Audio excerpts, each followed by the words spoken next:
It is that time again here in Warpath, and we have got a brand new update heading our way, and this time we have got update 13.5 on the horizon, and we're going to be covering all of the details included in this update right here in this video. With that being said, let's go ahead and get started.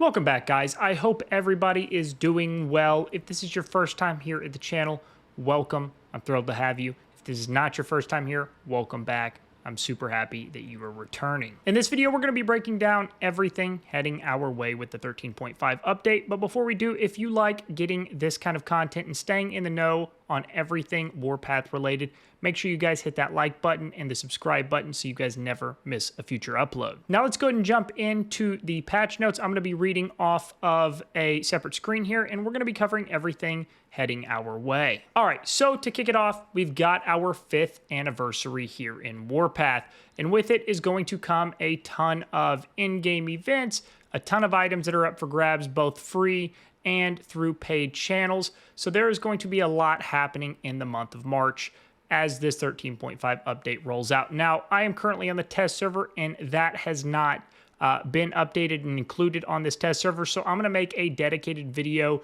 specifically to the anniversary events once that becomes live on the test server. But just know that is heading our way in mid to late March. We've got a brand new feature called Field Exercise. That is also not part of the test server yet, at least not that I've been able to find. So if that becomes part of the test server, I will do my best to make a dedicated video for that. But it says, Commander, a new field exercise event is now available to help you sharpen your combat skills. During the event, you can spend stamina to obtain briefing dossiers. You can then contribute your dossiers to earn contribution coins and increase the damage dealt by Alliance members during the event. Alliance admins can choose the time and location of the exercise battle. Exercise installations will appear on the selected location 15 minutes before the battle begins and will remain under preparation for approximately 15 minutes. Once preparation is complete, 5 exercise installations will become available for attack. During attacks, the damage your troops deal or take from exercise installations is converted into personal points. At the end of the event, rewards are tallied based on your personal points. The commander with the highest personal points at the end of the event will be named the MVP and can boost the event rewards for Alliance members. Any reserves lost to exercise installations during the event will be returned after the event ends. However, any amount exceeding your reserve capacity will be permanently lost. So it seems like this is going to be another in-game event that is going to be comprised of anybody that wants to be a willing participant in the Alliance, similar to probably like the Paratrooper Invasion event or something like that. That is just my best guess without actually having seen or participated in it yet. All right, so we're going to have a brand new Commander tactic heading our way as well. I can't seem to find it here on the test server. I don't know if it's a bug or whatever, so I apologize for that. But it says new Commander tactic, Phantom Flang. Default, select one of your ground force troops that is not in combat to apply dynamic camo for 8, 10, 12, 14, or 16 seconds. The troop's damage intensity also increases by 18, 21, 24, 27, and 30% for 2 minutes. Obviously, those numbers I'm kind of spouting out there are based on the actual level of the tactic itself. Once it reaches level 3, you're going to get an upgrade. And that upgrade is each time dynamic camo expires, the selected troop's normal attack boost increases by 250% for 3 seconds. And then once you reach level 5 and get your next upgrade, that's going to be 15 seconds after dynamic camo expires. It reactivates as soon as the troop leaves combat. Each dynamic camo reactivation also extends the tactic's duration by 3 minutes. I would love to be able to see what the dynamic camo it's talking about is. Obviously have no idea. Part of me thinks it might be something similar, and I'm probably way off the mark here, So take this with a grain of salt. But part of me wonders if it's going to be something like, you know, they have in Fortnite where it makes you kind of like invisible or something like. So maybe I don't know. Again, hypothetically speaking, but that would be very interesting if that's what it turns out to be, and you can kind of stealthily move around the map without being seen, and you can get behind enemy lines. Hypothetically speaking, that's probably not what it is. It's probably something where it, just allows you to soak up more damage, something like that. I have no idea, but we will, of course, find out in the near future. Next up, we have got the Road to Valor optimizations. Road to Valor Season 11 reward optimizations increases the rank rewards for Road to Valor and added new exclusive commander tactic and officer gear for the top 3 commanders. Optimize the God of War base skin. Its stats will upgrade based on how many times you've earned the God of War title. Increased the stat bonuses granted by the God of War titles. This adjustment applies to titles that are currently active. So definitely making the God of War winner and also just the top 3 performers in the Road to Valor seasons, a lot more lucrative, it sounds like. Obviously, it doesn't provide any information on the actual buffs or the stat changes, but it definitely is going to obviously help whoever does win those. We've got some Braves Path optimizations. For Braves Path Season 3 rewards, they've added a new naval officer gear item, the Devil Ray drone, to the S3 Valor Vault.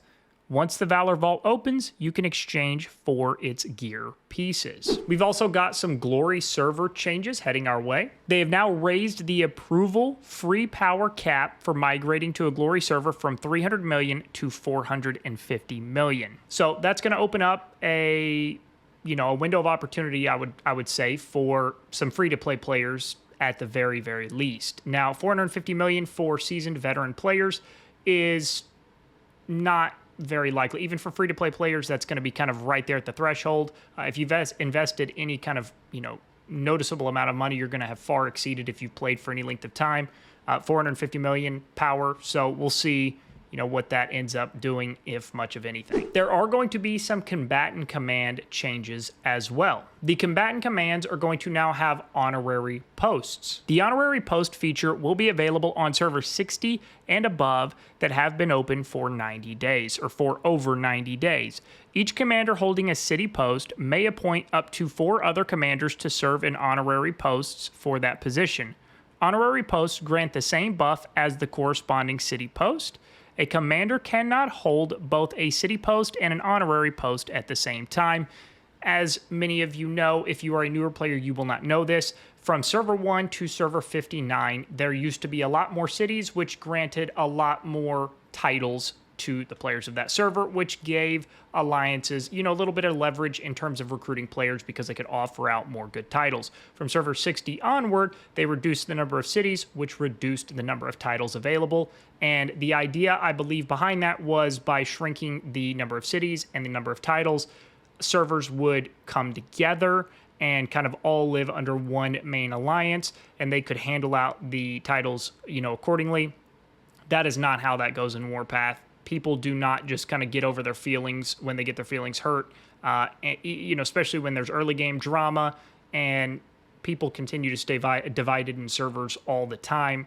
Didn't really work out like they thought. So now these honorary titles for server 60 and above is to help kind of offset the leverage that servers 1 through 59 have with the title advantage. We've got some updates to the radar as well. Radar system at radar level 6 or above, you can complete the missions Bunker Raid and Rescue Op with a single tap.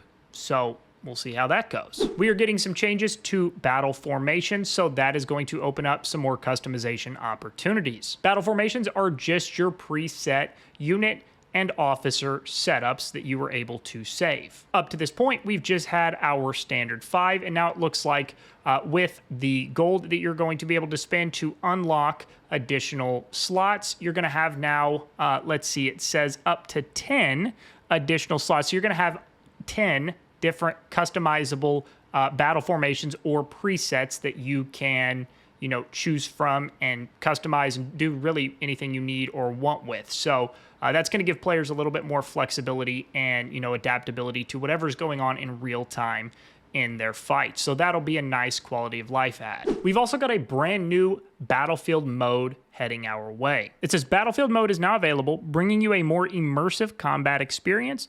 You can now show or hide the Battlefield mode toggle in the system settings. So just come here to general settings, and then here at the very bottom you can see show battlefield mode button. Enable this button to toggle battlefield mode in a single tap. So being on the test server, I have not like engaged in any combat or anything like that yet. So I have not experienced exactly what battlefield mode is. I'm going to like play around and see if I can figure it out and bring you guys that information. So we'll see exactly what that is going to entail. All right, guys, that is a run through on what we can expect here with the 13.5 update. Let me know if you are excited about any of this, not excited about any of this, and if you think this is going to help the game or, you know, make the game more enjoyable overall. It seems to me that these are some pretty good optimizations heading our way. Nothing game-changing or game-breaking, but overall, some more rewards, some more buffs, whatever it may look like, you know, for certain events. We've got the big anniversary event heading our way, so it is shaping up to be a pretty busy month ahead or a few months ahead in Warpath. If you want to share any thoughts, opinions, whatever it might be, feel free to let me know that in the comments as well. If you have made it this far into the video, first and foremost, thank you. If you have access to Discord and are not already in my community Discord server, the link to that is going to be in the description of the video below.